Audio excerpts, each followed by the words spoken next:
Good evening, and thank you very much for this opportunity to stand before you and talk to the people of the Flathead Valley and, of course, Montanans.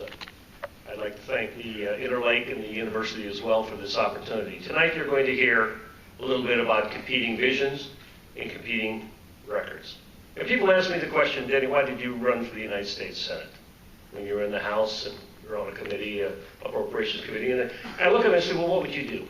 If you thought the country was heading off in the wrong direction, under the leadership of Barack Obama and Harry Reid and the Senate as it exists, if you saw that the government was intruding in our lives more than ever before, if you knew that you had a senator that voted with the president, Barack Obama, 95% of the time, on issues like the Obamacare, which was supposed to be health care reform, but it didn't reform health care, it just added more people to a failing system. If you saw that the government's solution was to try and buy our way into prosperity, by spending money, a borrowed $1 trillion on a failed stimulus that didn't create real jobs. If you knew that rather than having a comprehensive energy policy, we had an environmental policy coming out, that in fact, as a result of actions in both the House and the Senate on votes having to do with the EPA, our senator sided with unelected bureaucrats at EPA. He was warned, and unfortunately the Correct plant in Billings is going to shut down. And why does that matter to people in Kalispell? Well, it's going to cost 35 jobs in Billings, but it's going to cost $10 million statewide annually in lost revenue. Money that's sent to Helena to be equalized and sent to places like Kalispell and Columbia Falls and such. And so there's an impact there as well. If you knew you had a Senate that was actually heading off in the wrong direction, what would you do? So we're going to have an opportunity to talk tonight about the real issues, I hope, about real reform and real economic development and a real future for Montana. And I wanted to give Montanans the opportunity to have a contrast of philosophies and a choice in November of a differing avenue or path. Mr. Cox, go ahead. Well, it's an honor to be able to stand here and speak in favor of your God-given, unalienable rights. I want to thank you all for coming out and being involved in your government. I think that's super important. I wanted to start with something from the Declaration of Independence. It says, "We are endowed by our Creator with certain unalienable rights." And it goes on to say, "To secure these rights, governments were instituted among men, deriving their powers from the consent of the governed." I really want you to think about that, because that's why we're here today, is the Declaration of Independence. Our founding fathers didn't fight and die in order for our government to take from one person and give to another, to pick one business over another business. There's only one reason why they fought and died for you, and that is to secure your rights. Now, it says that their power comes from the consent of the governed. That means you need to be involved in your government. Are you consenting to this government taking away your rights? Well, I stand before you and I don't consent to what the government is doing. That is why I'm here tonight. Now, if you have no rights, you're essentially slaves. Harriet Tubman had a very unique phrase, and she said, "I freed thousands of slaves, and I could have freed thousands more if they would have only known that they were slaves." I urge you, do not let either of the gentlemen before you back into office, because they've both shown that they are not for your unalienable rights. Thank you. I want to say, first of all, thanks to Flathead Valley Community College and to the Daily Interlake and the Flathead Beacon. Frank and Kellen, thank you very, very much. Thank all of you for being here. The folks who are watching on the streaming, it's good to have you here. I've got to introduce a few folks tonight that are here. Special folks to me. First of all, my wife, Charlotte, who's been my rock for 35 years. Thanks for being here, hon. And my two, I will emphasize, older brothers. My oldest brother, Dave, sorry about that, Dave, who's here with his wife, Rebecca, their daughter, Kelly, and my brother, Bob, with his wife, Lois. Thank you all for being here. You know, I've lived a very blessed life. I've gotten to farm the land at my grandfather's homestead. I've got to watch my grandparents, but more often my parents helped build a community. And they did that by working together. They built the farm by working with their neighbors, and they built the town of Big Sandy just like many small towns across this state, just like all small towns across this state, by working with their neighbors. And that's a lesson that we could learn in Washington, D.C. I've tried to use that model in my policy making. One of the bills that I've worked very, very hard on is a bill called the Forest Job and Recreation Act that would help this area in a big, big way. It's a bill that took loggers and recreationalists and conservationists and environmentalists, and they all got in the same room together and decided that nobody was winning in our forests. And it was time to really compromise and move forward with a policy for our federal forests that was made here in Montana. And they worked on this solution to really manage our forests in a way that makes sense for everybody here and create jobs in the process. Working together is a Montana value. We've got a lot of work to do in Washington, D.C., and I will tell you that none of it will get done unless we work together. We've got to responsibly cut the debt and the deficit. We've got to protect Social Security and Medicare for generations and generations to come. We have to ensure that women have the right to make their own health care decisions. These are just a few of the jobs that have to be done in Washington, D.C., and it needs to be done by us working together. Thank you, gentlemen. Over at the far table, the senator introduced Frank Mealy and Kellen Brown. Frank and Kellen will be answering the questions this evening. And again, we did a random drawing as to who would start. The first question will be asked by Mr. Mealy. Gentlemen, I'd like to keep your responses to 90 seconds. And the order is Senator Tester, Mr. Cox, and Congressman Rehberg. Thank you. Excuse me.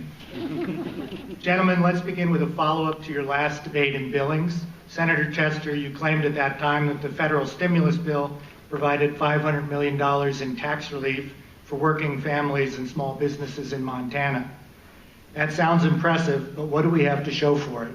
Did the money do any good? And given hindsight, would any of you vote for the $800 billion stimulus bill if you could do it over again? Well, first of all, Frank, thanks for the question. At the time that stimulus bill was passed, as I said in Billings, we were hemorrhaging 800,000 jobs a month and had been for some time. The country was on the verge of a huge depression. Something had to be done. So what did we do?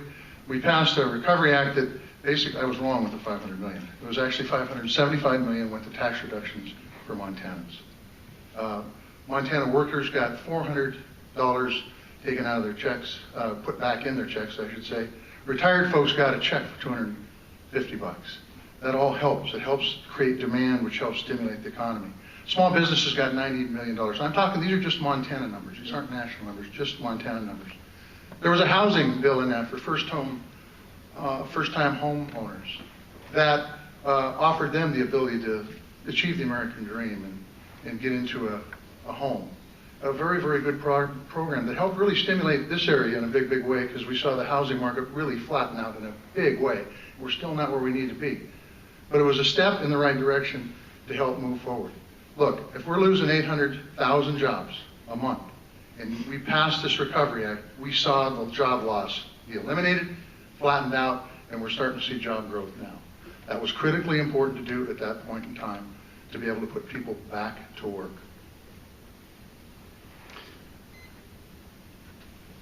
Well, you heard mention that it stimulated jobs and to put money back in the pockets of people. I'm all for you getting as much money, not back from the government, but not taking from you in the first place. It's interesting though, we're talking here about housing being sponsored. We just had a housing bubble that just popped, and now we're dumping more money back into it. I think one of the things you have to realize is the government cannot give you something that it didn't steal from somebody else first. I don't think the founding fathers could have ever even dreamed at the taxation level that the American people would be under.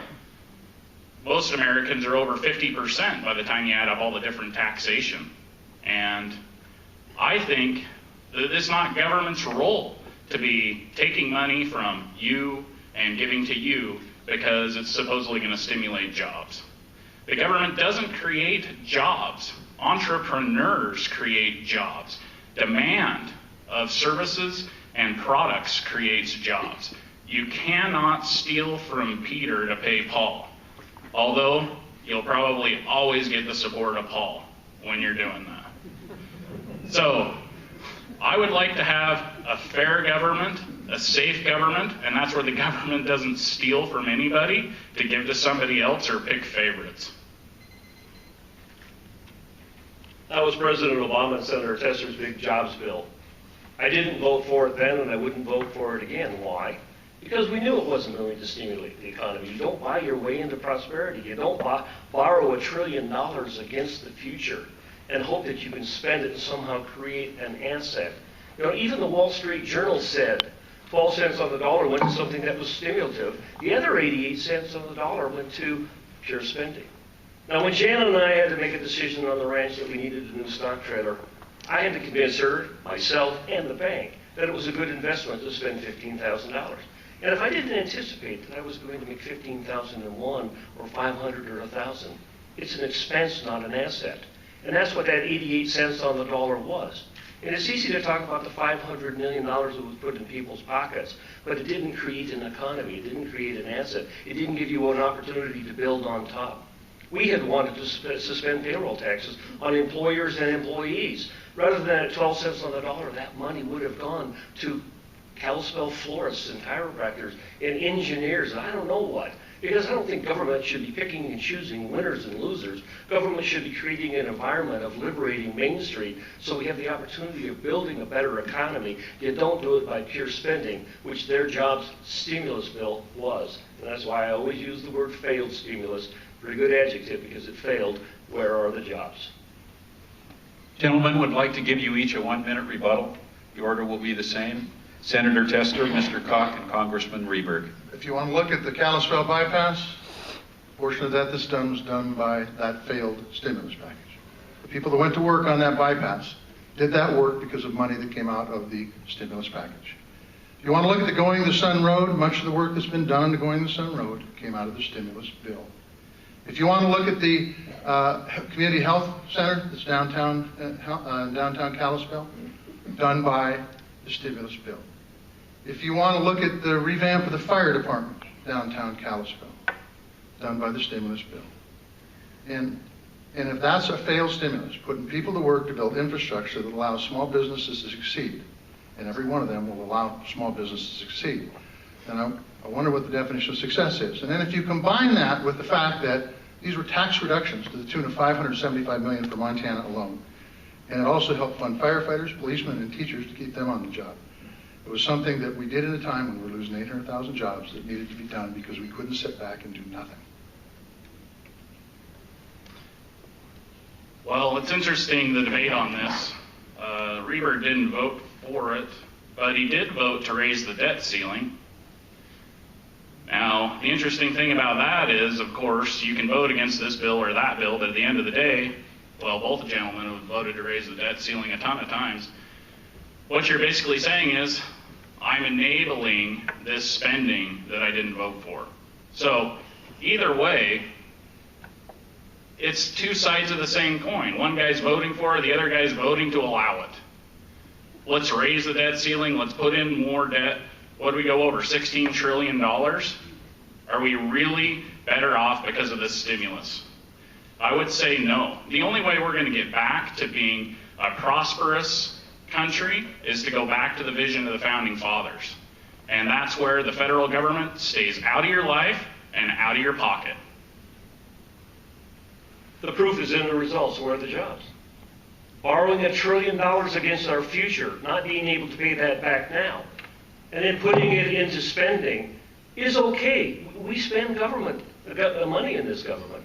But that's an expense, and that's part of the appropriations process. If you're going to stimulate the economy, then it needs to be timely, it needs to be targeted, and it needs to be temporary. You can do that by giving tax certainty. That's why as you drove in, you saw my bus that says, liberate Main Street.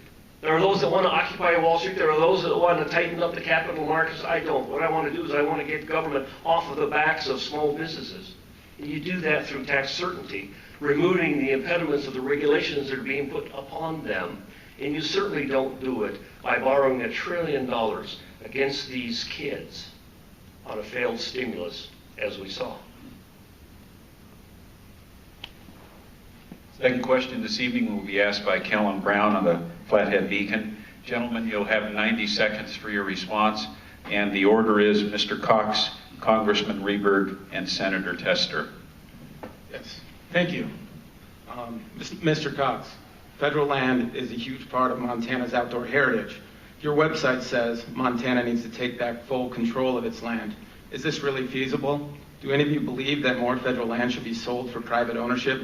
Please discuss your ideas for stewardship of those federal lands, including your opinions on Senator Tester's Forest Jobs and Recreation Act and Congressman Rehberg's Resolution 1505, the National Security and Federal Lands Protection Act.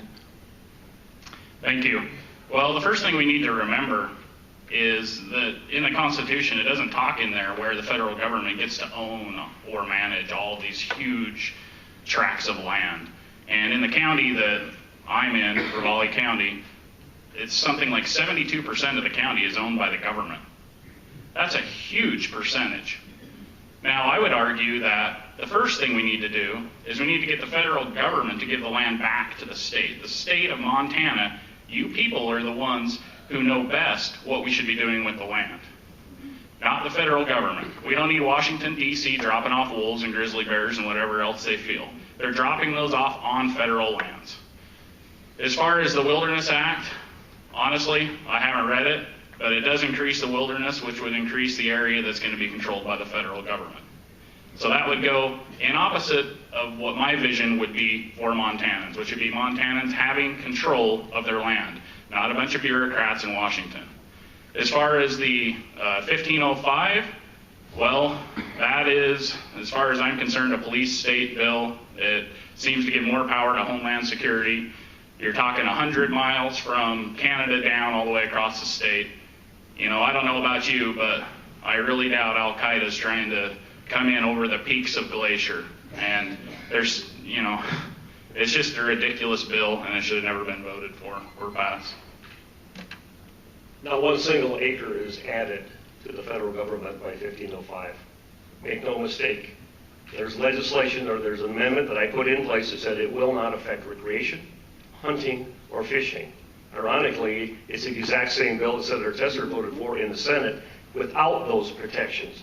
But let's talk about Forest Jobs and Recreation Bill for a minute. Isn't it ironic as well that he doesn't put the word wilderness in the bill? And that's the only thing that's guaranteed in that legislation, is 600,000 acres of more wilderness. There is no guarantee of the jobs, none at all.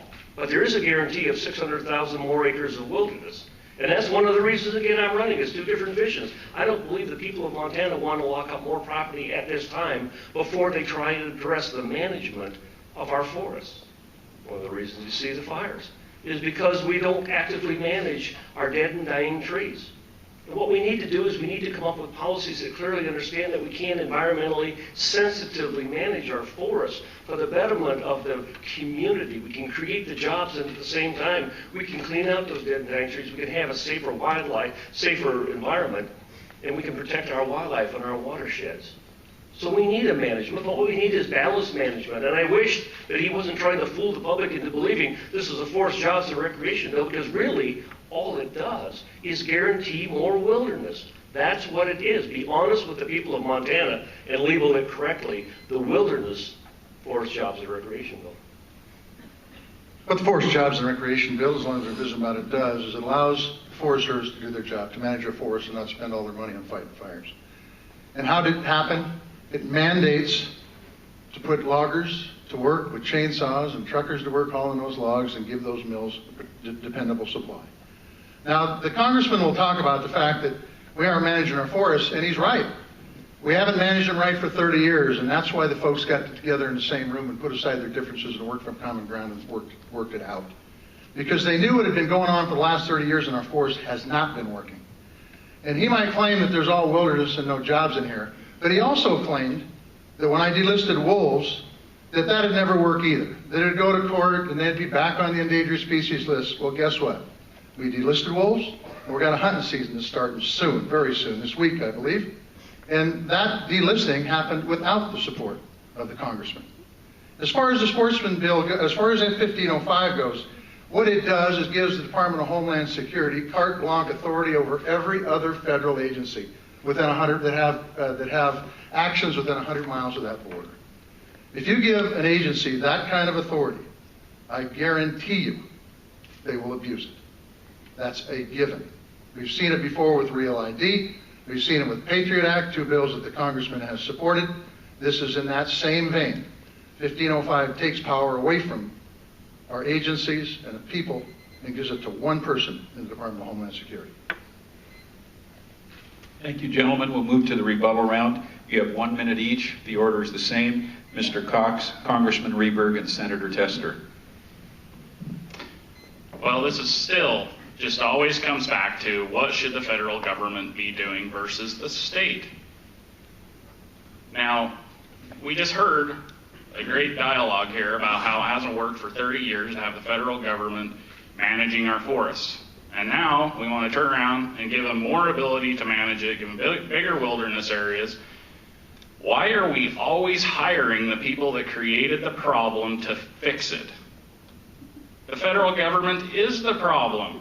We need local control. It should always be local control. I mean, this is a little off subject, but now the United Nations is wanting to tax everybody in the world and control all land in the world. We need to get everything back down to where it's going to be at your local county or city or state. We need to get all this stuff out of the hands of the federal government. You know, this is what people don't like about the government. Politicians say one thing and do another. Senator Tester voted for exactly the same concept of 1505 in the Senate without the protections of hunting, fishing, and recreation. All we're doing is giving federal agencies the same opportunity on federal properties that they currently have on state and local and deeded properties. That's all it does. Management of our forest, nothing changes in this forest and recreation bill except wilderness is created. Please understand when I tell you that is the only guarantee. He has not changed the appeals process one bit. Not at all. So all you're going to get is more wilderness. You're not going to get the jobs that are anticipated or promised unless the environmental organizations promise not to sue. Well, what kind of a court would accept that? If they're not following the law, then they should have the opportunity to sue. You're not changing the appeals process, so you're being fooled into believing something that is not true. That's a whopper, and I hope you don't fall for it, because the only thing guaranteed in that bill is 600,000 acres of more wilderness. It was the same argument that was used on delisting wolves by the congressman. Said it'll never work. They'll go to court, they'll challenge it, and you're going to lose. Wolves will be back on the list. Guess what? It didn't happen. And it's the same thing on this bill. And the proof is in the people who oppose it. The extremes on the far left and the far right.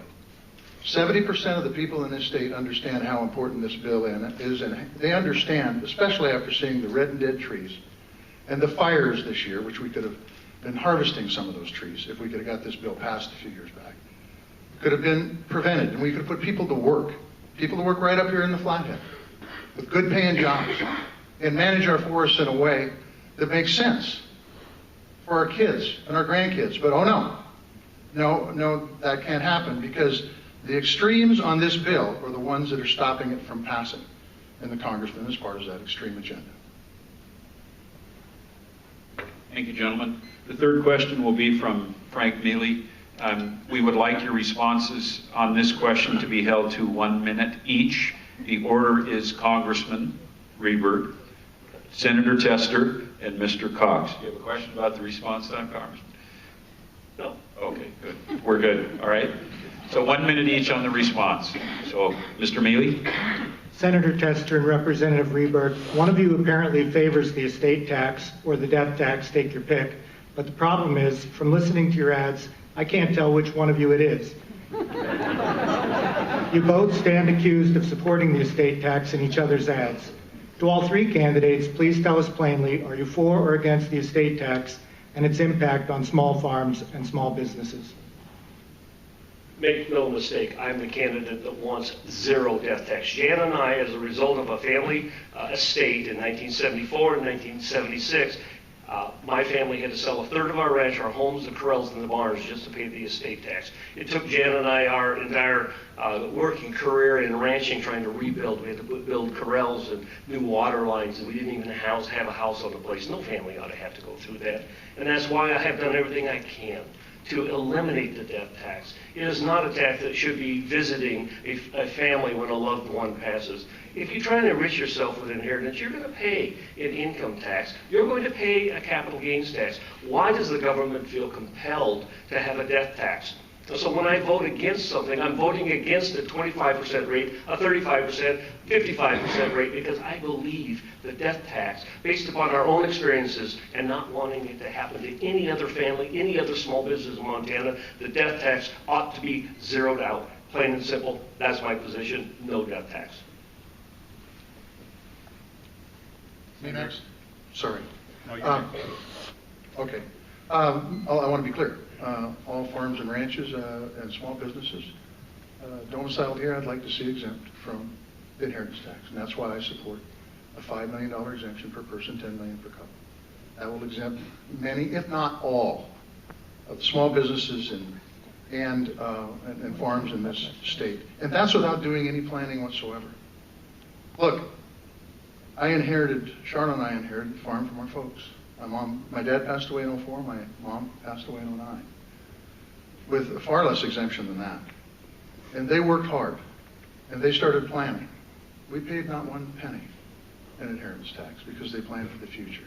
$5 million and $10 million is a reasonable figure that exempts 99.9% of the small businesses and farms and ranches in this state and doesn't offload the additional tax burden onto the middle class. Well, you just asked a libertarian a tax question. There's not going to be anybody who's going to be better on taxes than me. I mean, how isn't the government in our pockets? You're alive, they tax you. You go to the gas station, they tax you. You die, they tax you. I mean, what's enough? And I get these arguments, it's, poor versus rich or whatever, but the deal with America is we're the only form of government that allows for 3 classes of people. And you have the opportunity to be in the upper class, the middle class, and in communism you only have the elite class and everybody else, the slaves. So I think we need to get rid of the estate tax. We need to keep that money in the pockets of the people. And I would just vote no estate tax whatsoever. Gentlemen, you have 30 seconds for your rebuttal. I apologize for the confusion on the order. It is Congressman Rehberg, Senator Tester, and Mr. Cox. Thank you. Frank, I think you heard the answer to your question. Which of the candidates supports elimination of the death tax? There's only one man sitting up here between the two of us, Senator Tester and myself, that believes in the elimination, the zeroing out of the death tax. Our tax policy is in deep trouble in this country. This continuation of temporary tax relief that expires on dates like December 31 is given the uncertainty to people and small business of what their tax bite is going to be next year. That's why you hear the fear and the concern of the fiscal cliff. Give us some certainty. That's why I want to see these taxes, the rest of the taxes, lowered permanently. Started out this conversation in my opening statement talking about the fact that we need to work together to provide that certainty. The Congressman and I do agree on that. And Dan probably agrees with us too. We need certainty in this country. And it is correct that the exemption for the inheritance tax has flown up and down, and that's a travesty. Because you can't plan for it if it flies up and down. If it's made permanent and indexed, which is what I support, I'm talking about the exemption made permanent and indexed. It can provide that kind of certainty we need to move forward and still address the issues we have around our deficit and debt. Well, I guess my only rebuttal to what I've heard in the rebuttals is that Congressman Rehberg is only one of 2 on the stage. I'm right here. There are 3 of us in the race. My name's Dan Cox, Libertarian, running for U.S. Senate. I recognize you, but the question was asked of the 2 of us.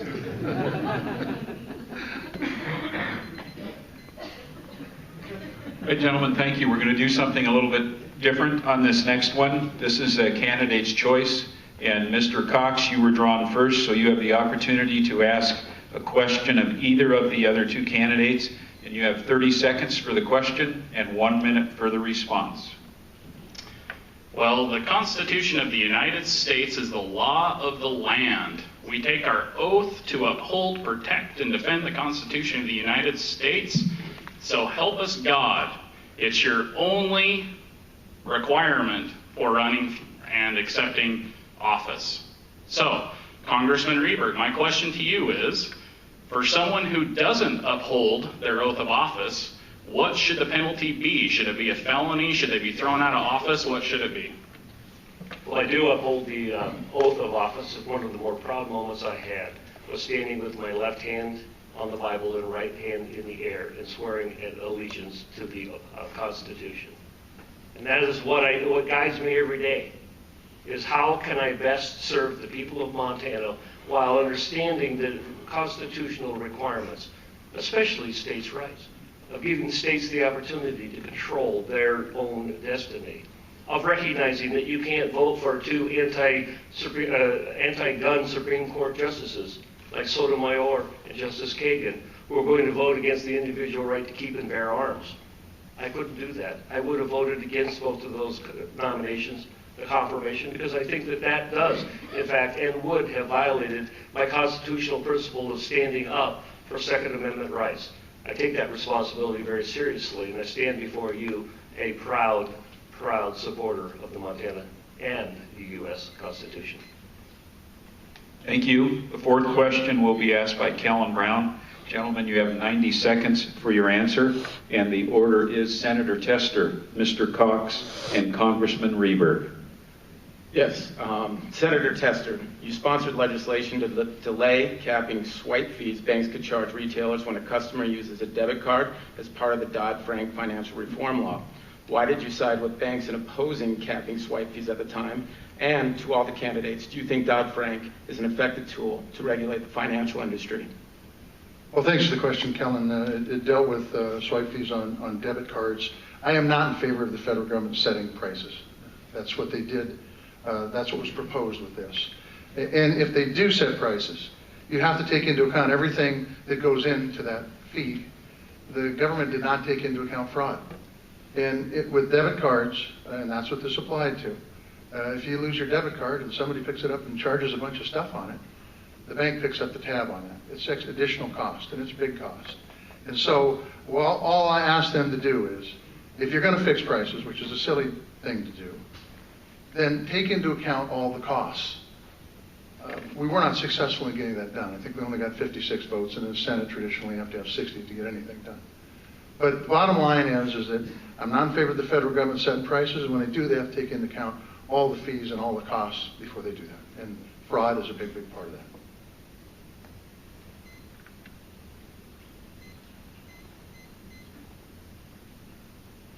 Okay, on the swipe fees, first of all, the government should never be involved in price fixing of any kind in any private business.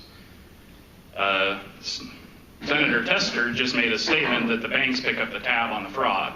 Well, I can tell you, as a small business owner who's done a lot of merchant transactions, the banks are not. When there is fraud claim, the merchant service sends the merchant, which would be myself, a form, and if I can't prove that it's a legitimate transaction, it comes out of my paycheck. It does not come from the banks. The banks, the way the contracts are set up, all of it's put on the small businessman. So, still, swipe fees, government shouldn't be involved. Senator Tester's legislation was to fix a problem he created. Dodd-Frank has seized up our markets. It was to go after the 5 banks too big to fail. Go down and talk to your local banker here in Kalispell, Montana, and ask them, was it a mistake? Do you even know what kind of regulations are coming down upon you right now? There's no way that they know, and the irony of it is, when he talks about the fact that he's never voted for a bank bailout, yes he did. He voted to bail out Fannie Mae and Freddie Mac. He left them out of the reform package, And they're part of the problem. A government entity has helped create the housing bubble that existed. So you've got Fannie Mae and Freddie Mac being left out of it, having created the problem, and Dodd-Frank seizing up your local capital markets. While at the same time, he's introducing legislation to try and undo something that was done in Dodd-Frank. Dodd-Frank was a mistake. We're going to do everything we possibly can to see that the large banks, first of all, too big to fail, really? I'm a rancher. Jan and I, we made bad decisions sometimes. I always said I wasn't going to make the same mistake twice in ranching. Unfortunately, there's a lot of first mistakes to make. And I did. But I never looked to the government to bail me out. And why do we feel like there's entities out there where we have to take taxpayer dollars to bail out people that make bad decisions? That kind of concept, I don't understand. And so we've got a lot of work to do with Dodd-Frank. We're going to have to try and fix it. I didn't support the bailout of Wall Street, and I never would. Bottom line is that Dodd-Frank has set up to put more cops on the beat to make sure that the bad actors on Wall Street didn't do it again. Hank Paulson said on the cusp of the meltdown, when he came in and said, we're about to melt down economically, there are no regulators on Wall Street. Dodd-Frank puts those regulators back on Wall Street. You want to talk about Fannie Mae and Freddie Mac, the backstop for a 30-year note in our housing industry. Interestingly enough, before it failed, the Congressman voted for it, probably sponsored a bill that allowed for no interest, no down loans that would be backstopped by Fannie Mae and Freddie Mac.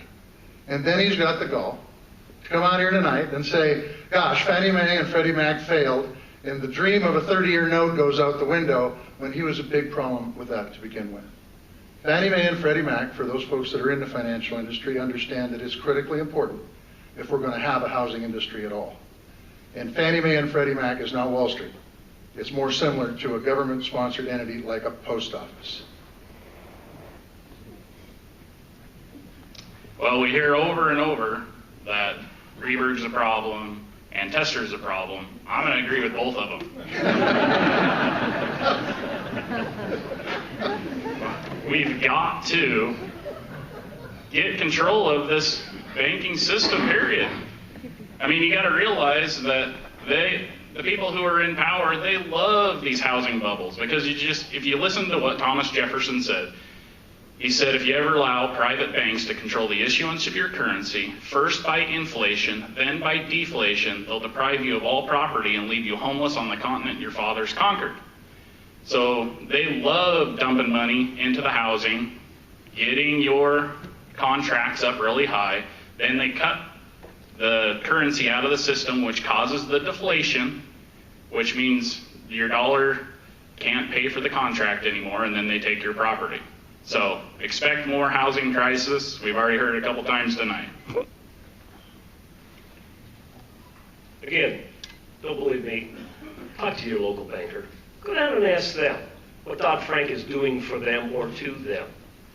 More regulations out of Washington, D.C. in an attempt to get at Wall Street, and unfortunately, it has an effect on Main Street. And if you listen, if you go out and you have town hall meetings, open meetings, where you just hand a mic to people and say, what's the biggest problem that's facing America today?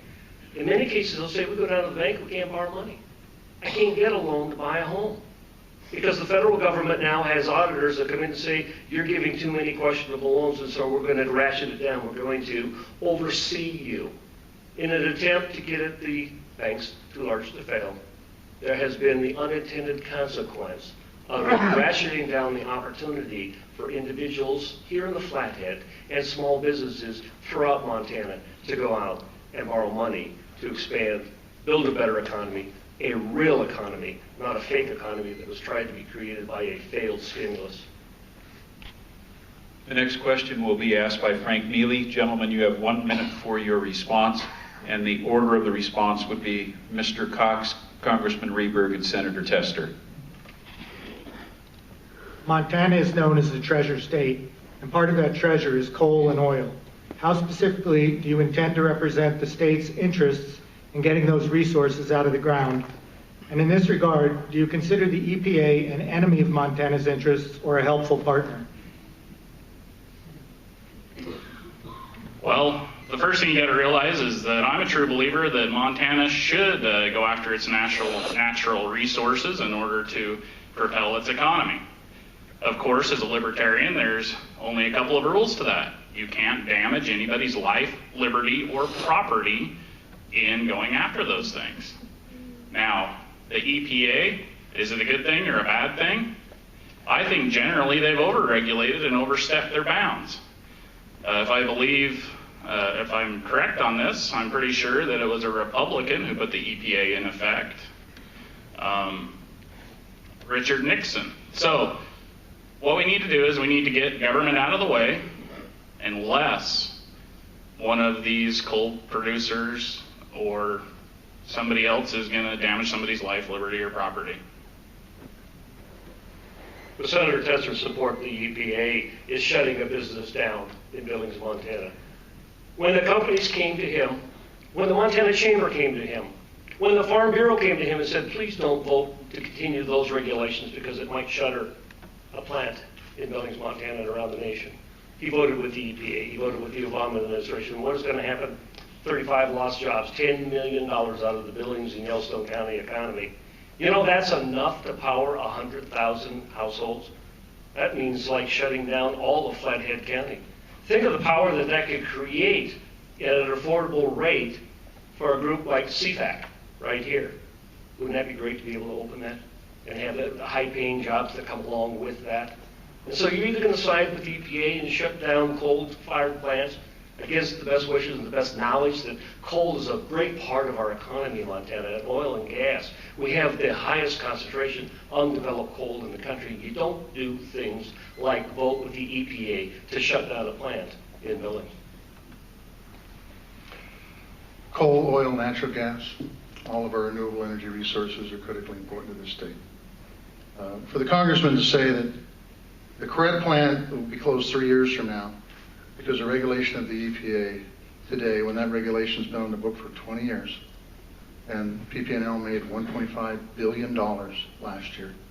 They would have to spend a small percentage of that to keep Corrette open, but no, PP&L's more interested in outsourcing your jobs, similar policy to what the Congressman has advocated in his tenure in Congress.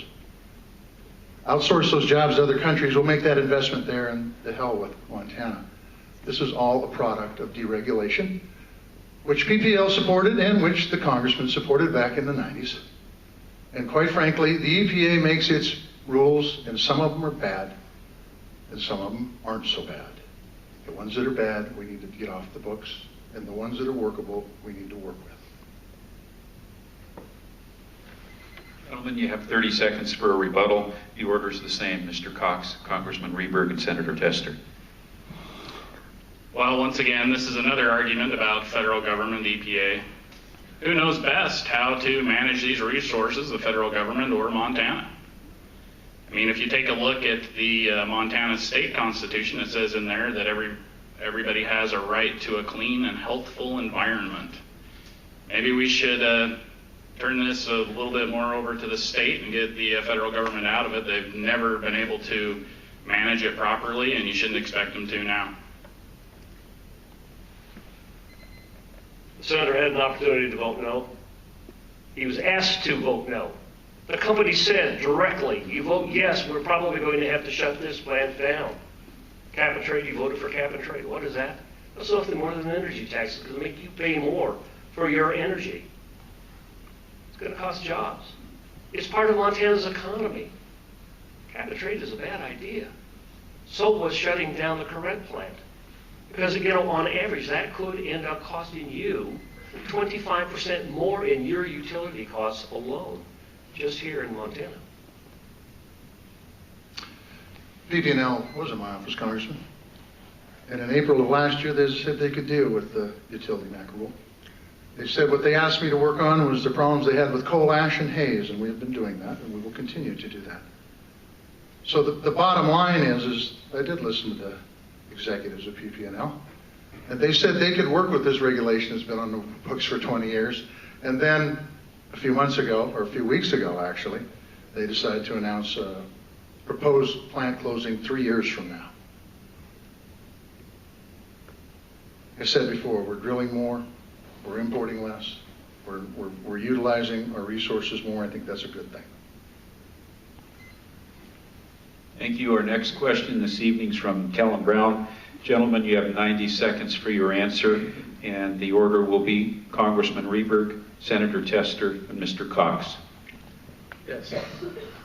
Congressman Rehberg, as chair of the House Appropriations Subcommittee, you proposed a budget that slashed or eliminated budgets for public broadcasting, family planning clinics, and national service programs such as at one time AmeriCorps. Do you stand by that budget? And to all the candidates, what specific programs would you consider reducing or eliminating to reduce the country's deficit? Keep in mind that we have a debt problem in this country. When Senator Tester first went to office, the debt was $8 trillion. It's now over $16 trillion. We're bringing in $3 trillion a year in income and spending 4.5. We have to get real. We have to get serious. We have to try and balance our budget like families are all over Montana. They're having to tighten their belt. Do I wish we didn't have to make reductions? Of course, who does want to? But you have to learn to live within your means, and what you do is you set priorities. And your priorities have to be based upon the values of the people of Montana and the people that you represent. So as I looked at my budget, it's an $800 billion budget. I had to make decisions and determinations. What's in the best interest? So I identified areas like Head Start, special education, impact aid. I decided I wanted to make those the priorities because those are the things that I think touch the most Montanans. I have the Human Committee, Labor, Health and Human Services, and Education. So I have to look the people in the eye and say, how can I best serve you as your congressman, as the chairman of an appropriations budget, that's having to make tough decisions? And so I have to set priorities, and I stand by those priorities. I wanted people to know what I thought was in the best interest of trying to help those that are most in need with the money that we have available, while at the same time trying to turn the economy around, not by raising taxes, but trying to control our spending so we can let our economy catch up to our debt. Well, let's get real. Let's talk about where we were in the year 2000 when the congressman got elected. He was handed a surplus. He had a surplus. We weren't running deficits then. Frittered that away. Had an opportunity to put not one but two wars on the credit card, so we did that. Prescription drug program on the credit card. That's the debt. A major, major, major tax cut paid for, on that credit card. So if you want to talk about a long history of not being fiscally responsible, not being responsible, period, the congressman needs to look in the mirror. As far as the programs that you cut in your subcommittee, the Title X clinics that thousands, tens of thousands of women depend on for their health care and prevention in health care speaks for itself. They can't get it anywhere else. The AmeriCorps programs that puts our kids and our seniors and everybody in between to work does exactly that. It teaches them how to work with their hands. It keeps our seniors occupied. But those weren't good programs, because what we're going to do is, instead of keeping those programs, we're going to keep the tax breaks for the wealthiest of the wealthy. And that's how he's been budgeting. This is the most incredible discussion I think I've ever heard. We're talking about nibbling on the edges. I mean, PBS, some of these things. Do you know what we spend the most money on? We spend it on the military, Social Security, Medicare, Medicaid, and a few of the welfare umbrella programs. That makes up almost 75% of all the spending we have. And we're talking about cutting PBS and a couple of these little things. Give me a break. When Ronald Reagan got into office, there was a $900 billion deficit. By the time he left office, he'd increased it $1.7 trillion. Do you know how much money that is in 80s money? Well, since Reagan was in office, granted, we started at $900 billion. We're now at $16 trillion. These guys aren't talking about reducing anything. They're only talking about nibbling at some of the proposed increases in government spending. If you want to get real about getting back to a government that sits inside your Constitution that'll fit in there, which is what we need, you need to vote Libertarian. Because I can tell you this right now, about $1.1 trillion is going to be collected this year in income tax, and we're going to be another $1.7 trillion in debt. So if these guys had their way, we'd have to increase your income tax by about 140% just to balance the budget. And we're talking about cutting PBS. Let's get real, people. Gentlemen, you have 1 minute for a rebuttal. The order's the same. Congressman Rehberg, Senator Tester, and Mr. Cox. There are those in Congress that can never spend enough. They always talk about spending what we did last year plus inflation. Again, we're bringing in $3 trillion, and we're spending 4.5. We're not close. This isn't cutting out a cup of coffee. We're not going to a movie. We've got serious fiscal problems in this country. And the Republican leadership came to me and said, would you chair the toughest budget of all, now that we've got the majority? Would you take on the human interest budget? Would you try and right-size, downsize, find efficiency? You know, in Pell alone, I sat down with junior colleges and for-profits and public colleges, and we made a determination that if we worked together, we could find savings just in that program alone. In 2007, the cost was $20 billion. This year, if we hadn't made changes, it would have been $43.5 billion. We were able to save $22 billion over the next 10 years, just in that one program alone, sitting down with the various entities like the junior colleges and saying, what can we do? How can we right-size, economize, and make sure that Pell is there for the next generation of students as it was for this generation? Talk about Pell because it's important. We happen to be here at Flathead Valley Community College where we're creating our next generation of entrepreneurs and well-trained workforce. Pell is very, very important for our kids. Very important for their opportunity to go to institutions of higher learning because it costs a lot. Those grants don't have to be paid back. Congressman called Pell Grants the 21st century welfare. Look, this is our economy of the future. These are the folks who are going to be running this show in short order and will be doing a better job than us. And so we need to get them a good education. The debt and the deficit is a huge issue. It is the major issue that we have to work on, both during the lame duck, and hopefully we'll get a pattern down in the first quarter of 2013.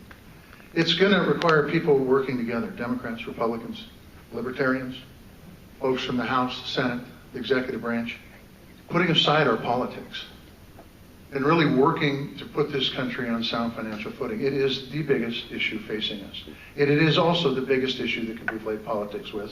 And it's also the issue that neither Democrats, nor Republicans, or independents, or libertarians alone are going to fix. It's going to take everybody working together just like we built Montana. Well, the only thing that can fix any of this is going back to the Constitution. Now, I'm going to talk really fast because I only have 30 seconds. Everybody wants to talk about the debt. Nobody wants to talk about the fact that we just did a partial audit of the Federal Reserve Bank and found out that they printed $16.1 trillion and gave it away at nearly free interest rates to bankers and different tyrants in different countries all over the world. Now, we've got a $16 trillion debt. We just found out that they printed $16 trillion and gave it away, which is destroying the value of your dollar. That is a hidden tax that you can't see. That's how they're destroying the economy, is through the printing of money. Now they just came out and said that we're going to do QE3, quantitative easing number 3. And they said it would be open-ended. And what they said is it'll print up to $40 billion per month. So there's a lot more that we need to argue about than just some of this deficit spending. We need to get back to constitutional money and quit printing our way into bankruptcy. We're going to move into another candidate question round. And Congressman Rehberg, it's your choice to ask the question. And you have 30 seconds for that question. And whoever you ask the question will have 1 minute for the response. Senator Tester, you voted with Barack Obama 95% of the time. You voted for a failed stimulus, a health care reform that did not reform health care. You voted against the coal industry for the EPA regulations that are going to shutter the current plant, and you voted for cap and trade. Would you vote, or do you believe, or do you think that Barack Obama, as your nominee for president, deserves re-election? Well, first of all, I'm going to have a news break here. Your 95% figure is crazy.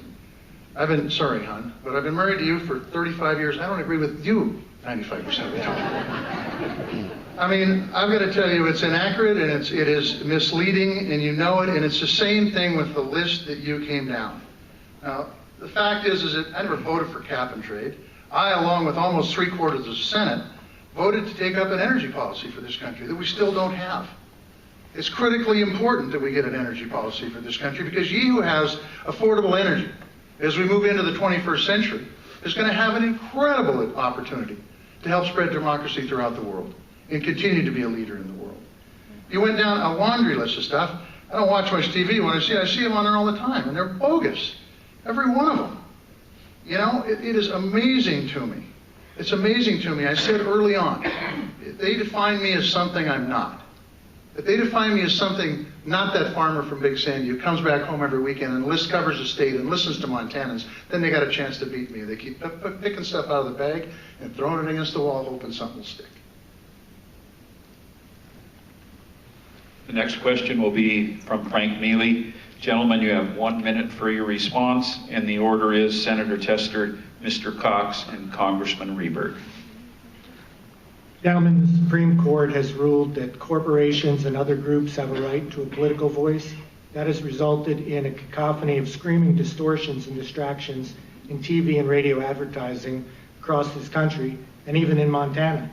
How do you propose to balance the First Amendment with common decency so that future political campaigns do not have to be waged at the same low level as this one? Well, thanks, Frank. Thanks for the question. And what we've seen this election cycle is the first election cycle where the Citizens United decision that the Supreme Court made 2.5 years ago is in full swing.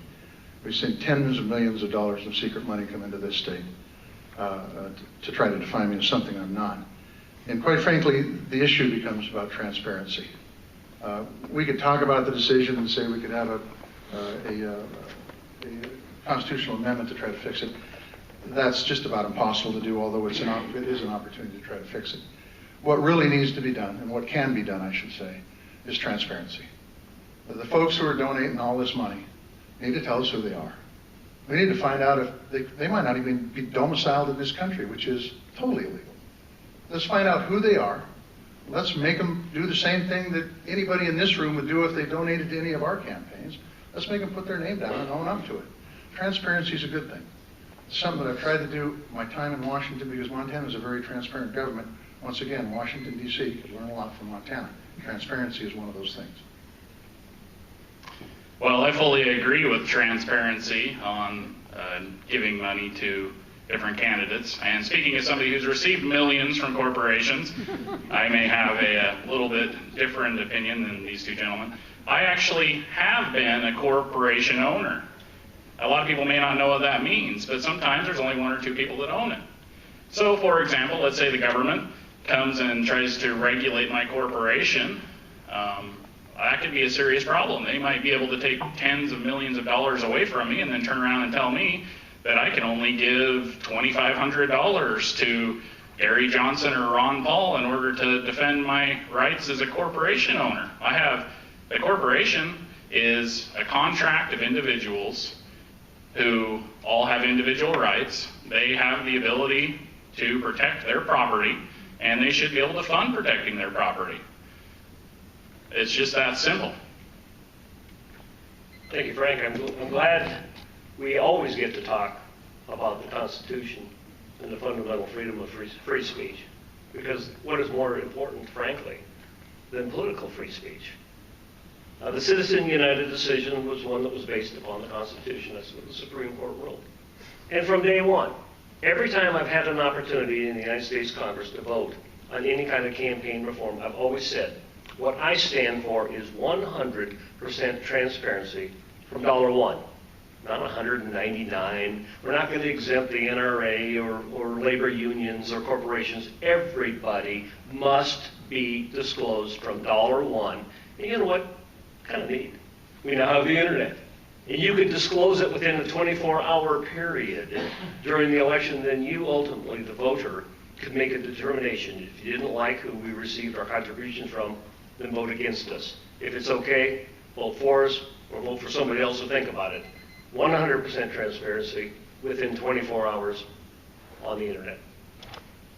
You have 30 seconds each for a rebuttal. Senator Tester. Yeah, thank you. The problem is the Citizens United does not require any sort of transparency, so we don't know who these corporations are. We don't even know if they're from this country.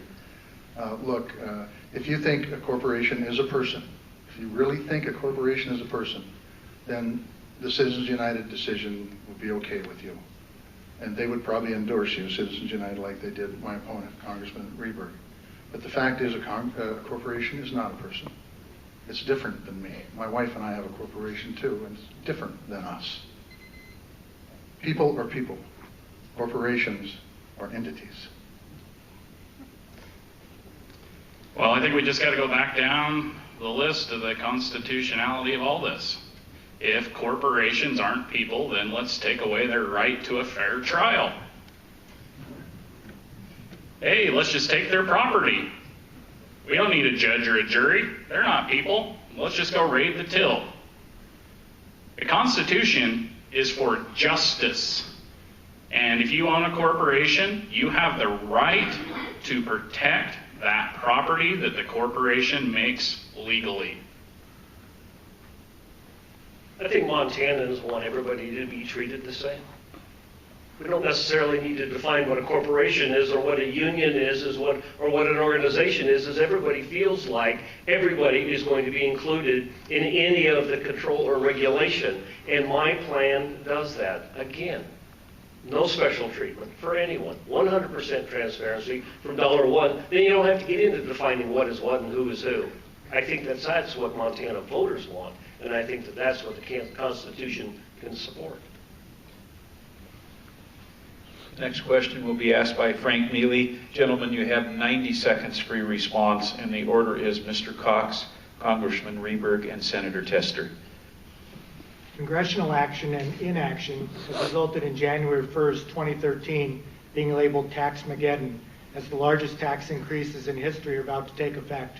In addition, because of the failed debt reduction negotiations, Congress has put in place sequestration rules that will force $1.2 trillion in automatic budget cuts on January 2nd, the following day.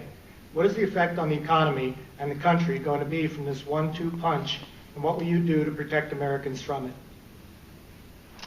Well, I think the first thing that we need to talk about is what are we going to do if we don't cut? Think about that for just a second. If America truly becomes bankrupt, what does that mean for each and every individual in America? I can't think of a country in the entire world that's gone bankrupt and out of the ashes has risen this free, prosperous people that have rights. You know what comes in its place? Tyranny, communism, fascism. What we need to do is we need to take a really hard look at where we're at. We're going to be another 1.5, 1.7 trillion upside down again this year. Do I think we need cuts? Absolutely. Is it possible that it's going to hurt?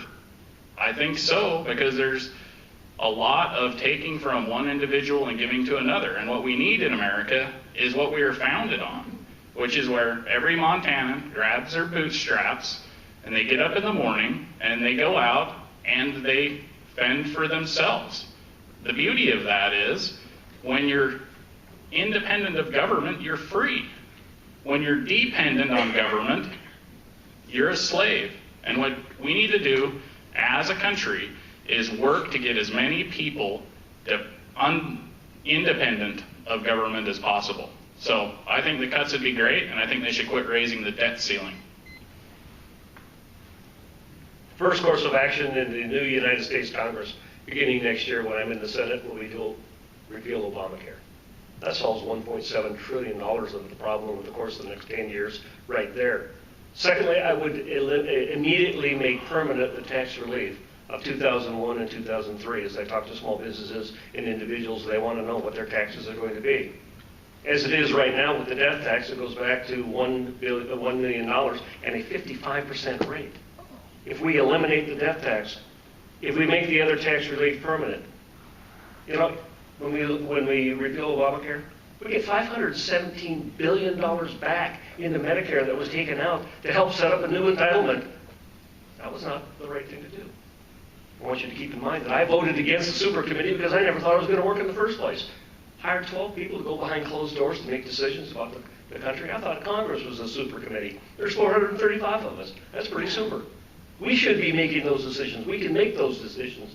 And so what I have promised is the first piece of action would be to repeal Obamacare so we can get back to doing what we really need to do and reform health care. And we can come to grips with our fiscal problems. And that saves $1.4 $7 trillion, and by then making the tax relief permanent, it will give certainty to small business to begin building that economy that we know is just ready to bust loose, that people know what the rules are going to be and what their taxes are going to be, what their cost of doing business is going to be. They're ready.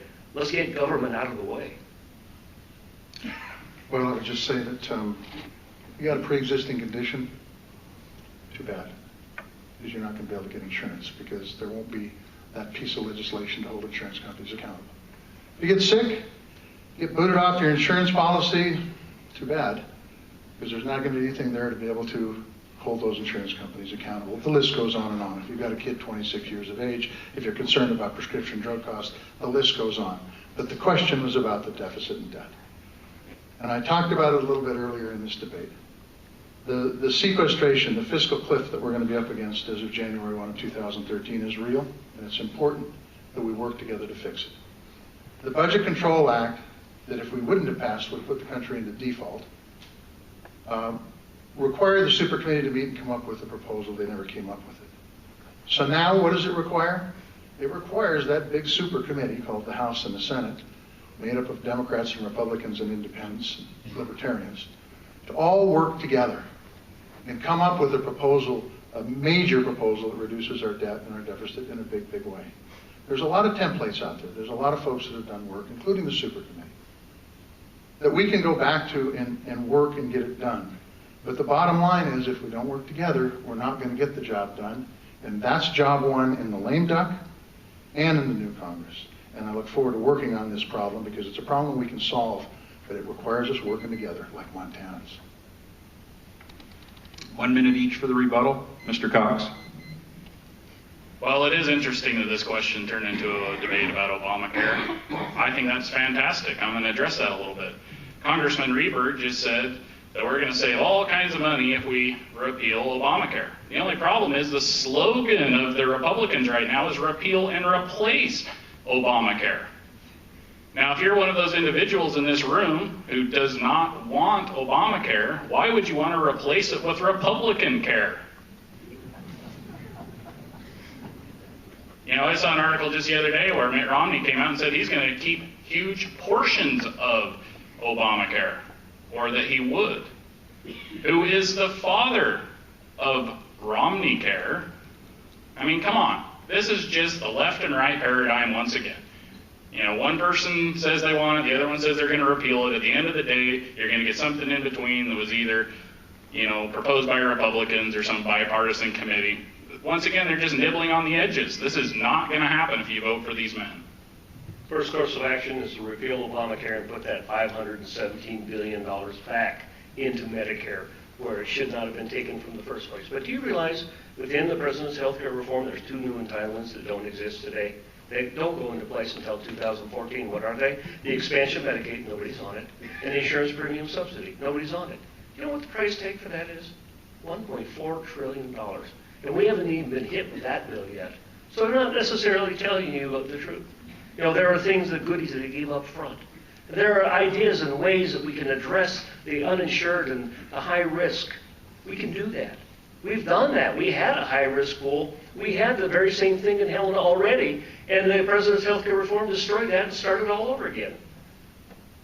So let's repeal Obamacare. Let's save that money, and let's put our tax relief permanently in place so we can rebuild our economy, revitalize the small businesses that are ready to build right here in the Flathead Valley. Well, to listen to the Congressman talk, you would think that the old system was just grand. The old system was not just grand. Many, many folks, small businesses, farms that have been in their family for generations, if they were unlucky enough to be in the wrong gene pool, they'd end up losing not what they've earned in a lifetime, but also what their parents and grandparents and previous generations had earned in a lifetime. Bottom line is that there are steps in the health care bill that are going to help small business and they're going to help working families. And as it gets implemented, you're going to see more competition in the marketplace. We've already seen costs for health care. They're still increasing, but at the lowest level in several decades. But it's got to work. And we've got to continue to monitor in Congress to make sure it continues to work. Same like we did with the 1099, those issues are going to continue to come up. The last thing I would say is this. The budget has got to be job one when we go back to Washington, D.C. And I'm talking about the deficit and the debt as it applies to the budget. It is critically important that we work together to get that fixed. If we don't, just take a look at Greece, the canary in the mine shaft. We've got to fix it, and it's going to take cuts. And there's templates out there to do it. Next question will be from Kellen Brown. 90 seconds for your response, please, gentlemen. And the order is Congressman Rehberg, Senator Tester, and Mr. Cox. Amid one of the worst droughts in a generation, the U.S. House failed to pass a farm bill this year. Congressman Rehberg, you criticized those in your own party for not bringing it to a vote. What programs within the farm bill do each of you think should be cut or consolidated in order to ensure passage? Or do you think the bill needs to be fully funded, and why? I did criticize my leadership. I wrote letters, I met with them.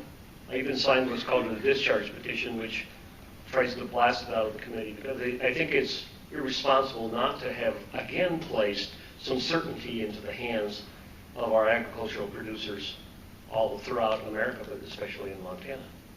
We need to do that. And that's one of the areas I think we probably all agree that we need to provide the income security, the safety net. The problem is part of the farm bill is 20% is production agriculture, the other 80% is not. And so that is where the argument is. However, we can move beyond that argument, and I honestly believe we can come together, working together. This is one of the areas where John and I totally agree, that we need a farm bill. We need a 5-year farm bill, and I think the House of Representatives should pass a bill in the period of time between the election and the beginning of the year, so we can begin pounding out the differences between the two bills. And I think we can come to a commonality. We can come to an agreement. But in the meantime, the House of Representatives passed a bill to deal with the immediate emergency, and the livestock producers came to us because of drought and fire, and they said, would you please pass a mitigation effort? While you're arguing about the 5-year farm bill, what about us right now? And we passed it in the House, and it's been held up in the Senate, and they're playing politics with it in an attempt to win their way on their bill. Move beyond the partisan politics in the Senate, show some leadership, and pass that livestock mitigation bill that is sitting in the Senate. We can do that in a lame duck session, and we can address the immediate problem. We ought to have passed the farm bill before we left on vacation 2 weeks ago. And the congressman should have kept the House in order to get that done. It is one of the most important jobs Congress has to do. Why? Because it deals with food security for this country, and it deals with the safety net for our people in production agriculture, those people that are family farms and ranches. The bill that was passed out of the Senate way back in June saved $23 billion. It saved $23 billion, and it provided that safety net and that food security. The House should have taken it up. The farm state House members should have held them there until they passed it. It was a good bill. It dealt with the drought. It dealt with the fire. It dealt with the disasters that the ranchers and farmers all across this country, that Montana's no exception, had to deal with over the past year. But instead, I want to talk about certainty. Instead of having that 5-year certainty of that Senate bill, what we have is a stopgap measure to take care of the drought and the fire disaster that costs the taxpayers money. It doesn't save the $23 billion, because you don't get that savings in passing the entire farm bill, but in fact costs the taxpayers money.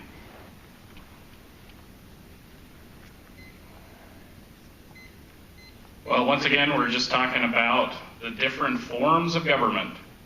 I'm going to give you a few definitions so that we can figure out what form of government we're talking about here in the Farm Bill. If you have a communist government, they believe in abolishing all property and having the state own all of it. In a fascist government, they believe that you may have some title to your property, but generally the government's going to decide who the winners and losers are. In a free market, capitalist, laissez-faire society, what would happen is those businesses that had the products and services that the consumers wanted would survive and continue on. Now, obviously, we do all need food. But I guess my question is, why is the government always dipping their hands in these things? How come they're always taking from this business owner to give to this business owner, taking from one individual to give to another individual? The government needs to get out of the business of picking winners and losers. That's not what they're supposed to do. Our government is supposed to do one job, and that is to secure your individual rights that were given to you by your Creator. Again, there's probably nobody more disappointed than I that I couldn't get the leadership to listen to us farm state representatives, because we honestly believe it's in the best interest to have a stable, certain farm bill in place. But in the meantime, we did pass, in fact, livestock disaster mitigation and emergency bill that could have been acted on. But for partisan reasons, they held it up in the Senate, and they did not allow us the opportunity to help the farmers and ranchers that had drought and fire damage to their livestock. And so I'll do everything I possibly can to continue to work during the period between the election and the beginning of the new year to try and get them to move that farm bill forward so it's in place. Now keep in mind, the farm bill is fully funded through the next harvest. So it's already been paid for up until Montana's next harvest. But I don't get any comfort in that amount of time. We must stay diligent in trying to pass a farm bill for the betterment of our agricultural producers so they have that certainty. The drought disaster programs are non-existent right now because that farm bill wasn't passed.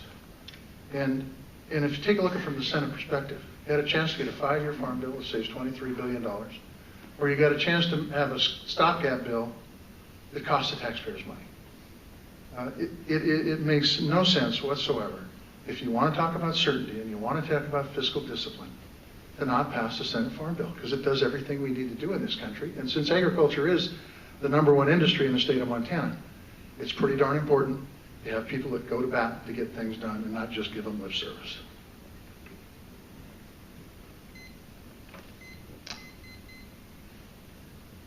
Mr. Cox.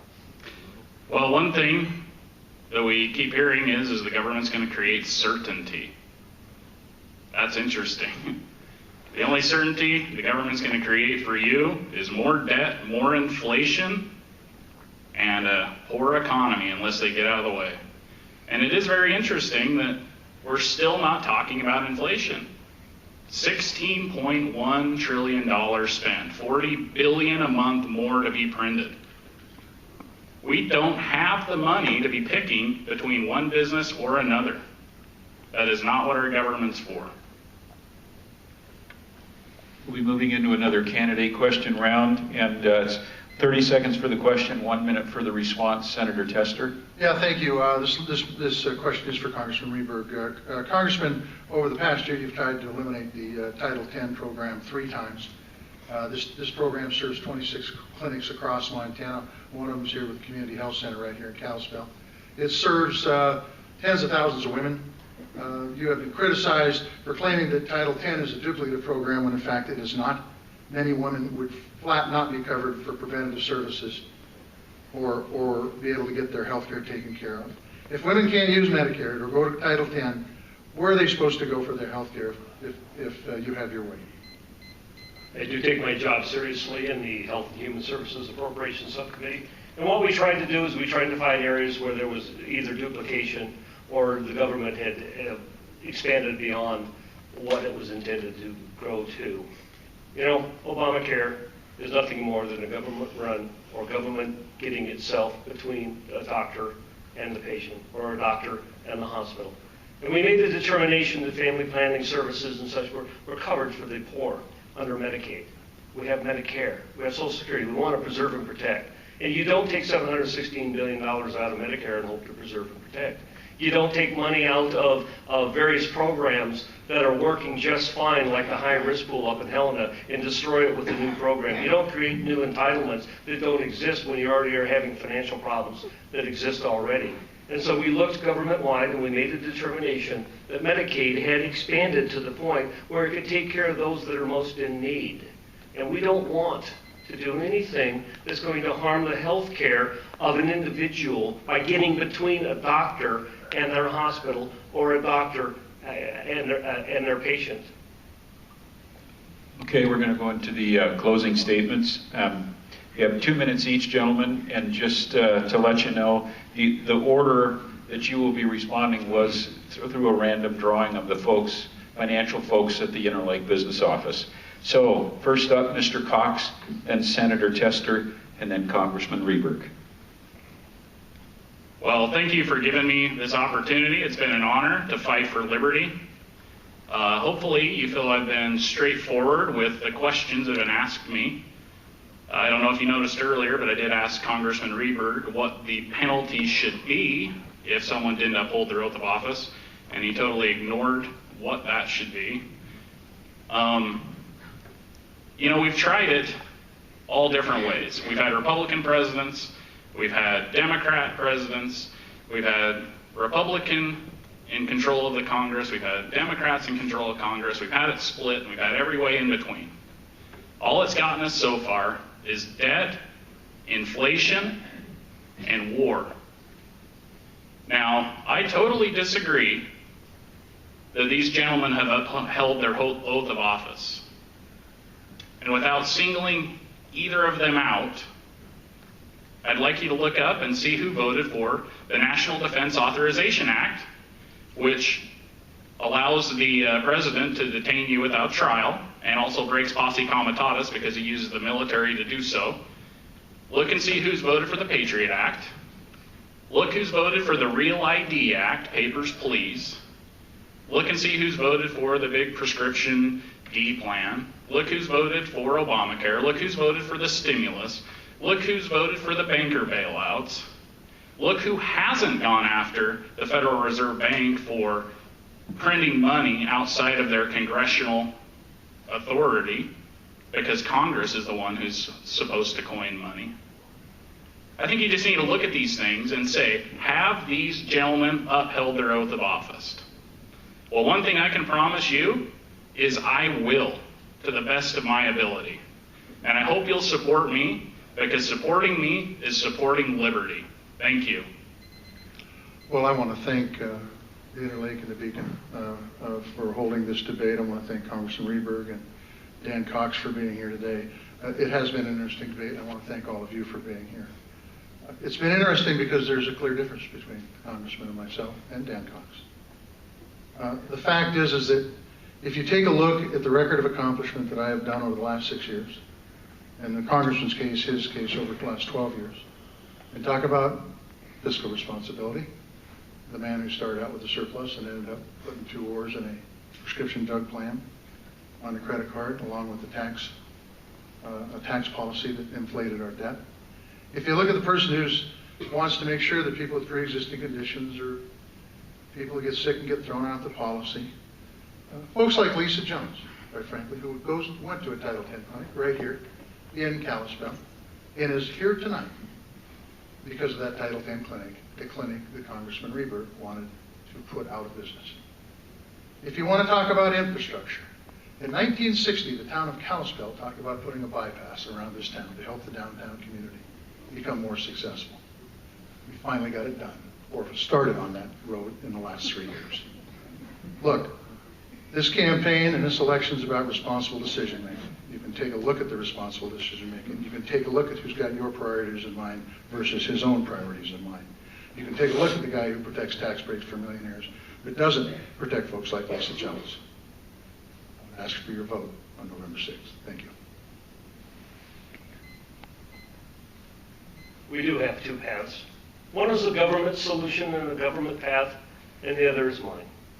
Senator Tester talks about effectiveness. Yes, he was very effective in supporting the president as the 60th vote for Obamacare. We would not have it if it hadn't been for his 60th vote. He was very effective in voting for a failed stimulus, very effective in voting against the coal companies in Billings, Montana, shutting the Correct plant down, costing us $10 million out of our economy. He was very effective in supporting 2 justices for the Supreme Court that are anti-Second Amendment rights. That's effectiveness.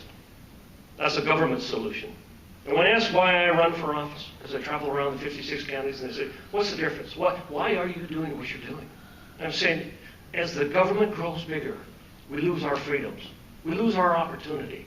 And I look at the next generation, I say, do you think, when I have my town hall meetings, you're better off than your parents and grandparents? And everybody puts their hand up and says, yeah, we are. And when I ask the second question, do you think your children are going to have the same opportunity, are going to be better off than you? And they say no.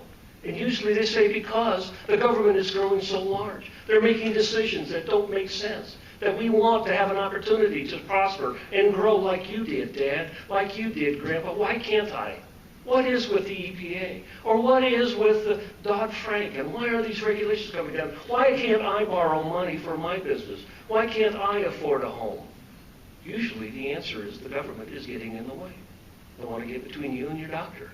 They want to make a decision. Just ask the folks up in Lincoln County how easy it is to live under 11.9% unemployment because they can't do what they need to do to get into the forest and work because of the appeals.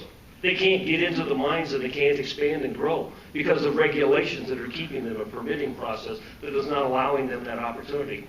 Flathead Valley is the greatest opportunity because you've got an opportunity for manufacturing and clean industry, and you've got natural resources. I want to be a part of that. And I'm asking you, don't go down the old path. If you like the path we're on, the path that we've been under the last 6 years of growing government, that John Tester's your guy. But if you think and believe in freedom and prosperity, then I'm asking for your vote for the United States Senate.